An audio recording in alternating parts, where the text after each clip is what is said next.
ಬ್ಯಾಂಗ್ಳೂರಿನಲ್ಲಿ mutton ಹೆಸರಿನಲ್ಲಿ ರಾಜಸ್ಥಾನದಿಂದ supply ಆಗ್ತಾ ಇರೋದು ಮಾಂಸ. ಅದು ಕುರಿ ಮಾಂಸ ಇದ್ದೇ ಗೊತ್ತಿಲ್ಲ, ನಾಯಿ ಮಾಂಸ ಇದ್ದೇ ಗೊತ್ತಿಲ್ಲ.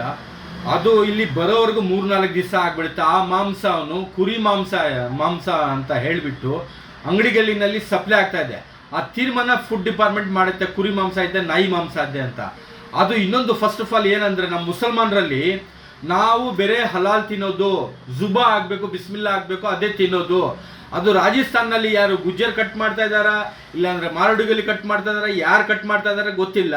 ಆ ಮಾಂಸ ಹಲಾಲ್ ಇದ್ದೆ ಹರಾಮ್ ಅಂತೆ ಗೊತ್ತಿಲ್ಲ.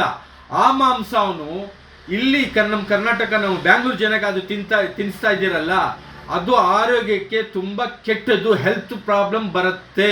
ಚಿಕ್ಕ ಮಕ್ಕಳು, ದೊಡ್ಡವರು ತಿಂತಾರೆ, ಮುದುಕರು ತಿಂತಾರೆ, ಎಲ್ಲರೂ ತಿಂತಾರೆ. ಅಂದರೆ ಆ ಮಾಂಸ ಅವನು, ಅದು ಕುರಿ ಮಾಂಸ ಇದ್ರೂ ಅದು ನಮ್ಮ ಮುಸಲ್ಮಾನ್ಗೋಸ್ಕರ ಹರಾಮು.